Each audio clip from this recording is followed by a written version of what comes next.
নমস্কার বন্ধুরা, শুভ সকাল। আশা করছি আপনারা খুব ভালো আছো, সুস্থ আছো। চলে এসেছি নতুন একটা ছোট্ট নিয়ে ব্লগ নিয়ে। তো দেখতে থাকুন পুরো ব্লগটা। সকাল থেকে কী কী করছি তোমাদের সঙ্গে শেয়ার করবো। আর একটা যে যেখান থেকে প্রথমবার আমার ব্লগটা দেখছে তাদের যদি একটু ভালো লেগে থাকে অবশ্যই কমেন্ট করে জানাবে, সাবস্ক্রাইব করে দিও, একটা লাইক করে দিবা। তো দেখো বন্ধুরা, এখন সকাল সকাল আমি চাটা সব খেয়ে দিয়ে এনে যে বিড়ি কটা গুজাতে বসে পড়েছি। তো বিড়ি কটা গুজিয়ে টুজিয়ে এনে বিড়িটা মুঠা করে নিয়ে এক চোটে দিয়ে আসেনি। এবার বাকি ঘরের কাজ কামগুলো সেরে নেবো। তো তোমার দাদা ভাই শুভঙ্কর সব স্কুলে গেছে, আর তোমার দাদা ভাই কাজে চলে গেছে। তারপরে এদিকে বিড়িটি দিয়ে এসে নিয়ে যে ভাতটা চাপিয়ে দিয়েছি, মানে ভাতটা চাপিয়ে নিয়ে ভাতের চাপানোর আগে সবজিগুলো সব বানিয়ে নিচ্ছি। তো এদিকে শুভঙ্করও স্কুল থেকে চলে এসে মেলা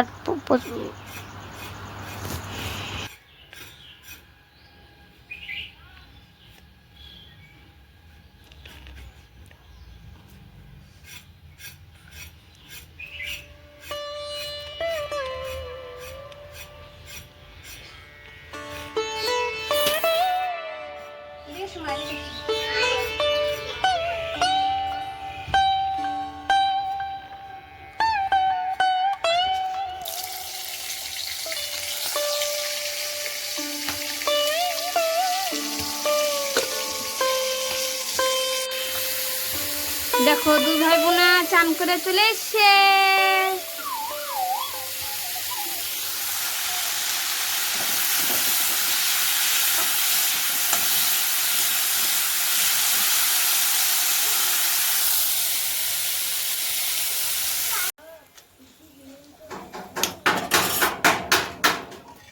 এদিকে আমি রান্না বসিয়ে দিয়েছিলাম। তো এদিকে শুভঙ্কর আর চন্দ্রা চান করে চলে এসছে। তো দেখতেই পারলো চন্দ্রার সামনে আমার এখানে এসে দাঁড়িয়েছিল। তো তার ভিতরে আমি শুভঙ্করকে বললাম ওকে মুছিয়ে দিতে। তো আমি এদিকে ডালটা সোমবার দিয়ে নিলাম, আর এদিকে আলুটা ছেনবো বলে আলু ছেনার জন্য লঙ্কাটা ভেজে উঠিয়ে রেখে দিয়েছিলাম। তারপর সব কাজ কামগুলো সেরে টেনে সোজা কলপাড়ায় চলে এসেছি বাসন কটা মাজার জন্য। প্রচণ্ড বাসন হয়েছে, সকাল থেকে সব বাসনগুলো এইভাবে রাখা ছিল একটা একটা করে। তো রান্নাবাড়ি শেষ করে নিয়ে যে কটা বাসন ছিল একবারে বের করে নিয়ে সব মাজা ঘষা করে নেবো। তারপরে কটা কাপড় ভিজিয়ে রেখেছি, কাপড় কটা আমি ধুয়ে দেবো।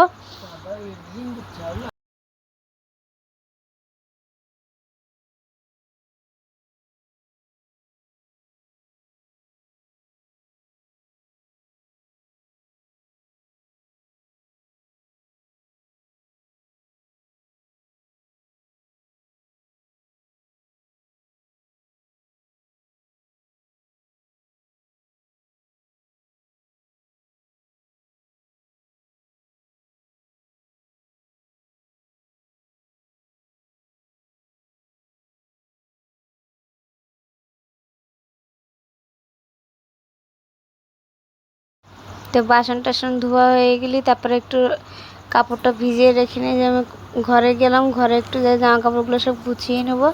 তো যে কারণে কয়েকদিন ধরে জামা কাপড় গুছাতে একটু সময় পাই না, সেই জন্য গুছাতে পাই না। তো আজকে হাতে একটু সময় আছে, তো বললাম যে জামা কাপড়গুলো গুছিয়ে নিই ভালো করে।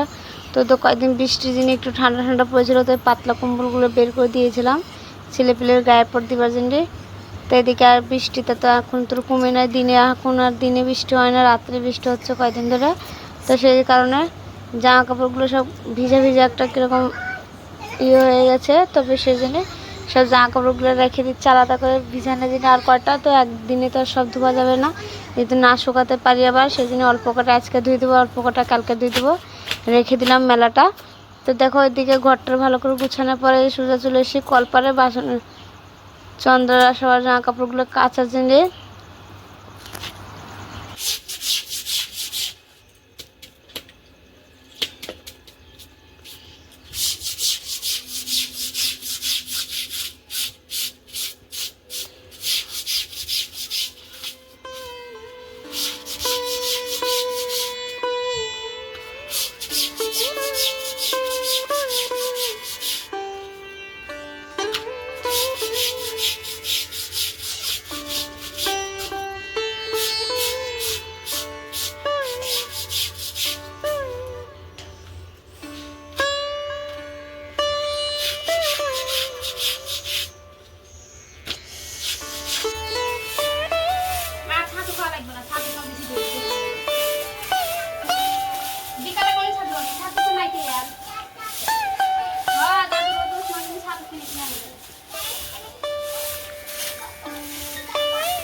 এদিকে ভালো করে জামা কাপড়গুলো কাঁচা হয়ে গেছে, এখন আমি জল দিয়ে ধুয়ে নেবো।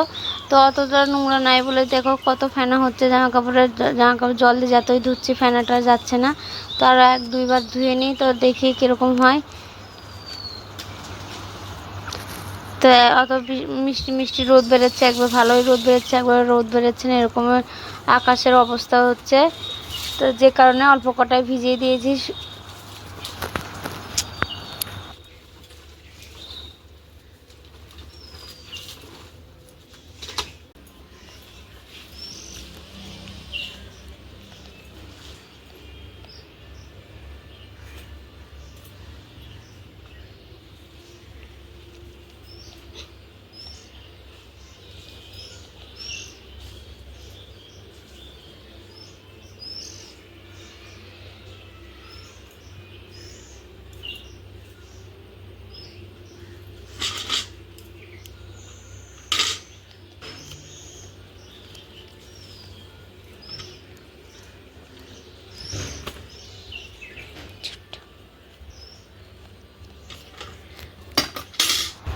এরপরে খাওয়া দাওয়ার পরে হাতে একটু সময় ছিল, তো ভাবলাম যে শোকেসটা মেলা দিন ধরে গুছানো একটু টাইম পাই না, তো আজকে বললাম যে গুছিয়ে নিই কালে অল্প কর জামা কাপড়গুলো।